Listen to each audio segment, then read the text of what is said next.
មកចូលអង្គុយលេងអូ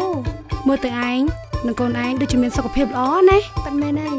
តែធ្វើយ៉ាងម៉េចណាទើបមានសុខភាពល្អយ៉ាងហ្នឹងកូនគ្នានឹងគ្នាមានសុខភាពល្អបែបនេះហ៎ក៏ព្រោះតែពុកវាបាននាំគ្នាទៅពិនិត្យផ្ទៃពោះទៀងទាត់ហើយនឹងទៅសម្រាលនៅមណ្ឌលសុខភាពហើយនឹងបានលេបគ្រាប់ថ្នាំជាតិដែកទៀងទាត់ហ្នឹងណាមិនតែប៉ុណ្ណោះក៏មានខ្ញុំជីវជាតិអាដែរឆ្នាំទម្លាក់ព្រូនខ្ញុំក៏អញ្ចឹងដែរអូនៅពេលដែលខ្ញុំសម្រាលខ្ញុំត្រូវធ្វើដូចជាឯងអញ្ចឹងដែរហើយល្អហើយនៅក្រោយពីសម្រាលស្ត្រីត្រូវលេបគ្រាប់ថ្នាំជាតិដែក42គ្រាប់ថែមទៀតដើម្បីជួយឲ្យម្ដាយមានភាពរឹងមាំឡើងវិញផងដែរ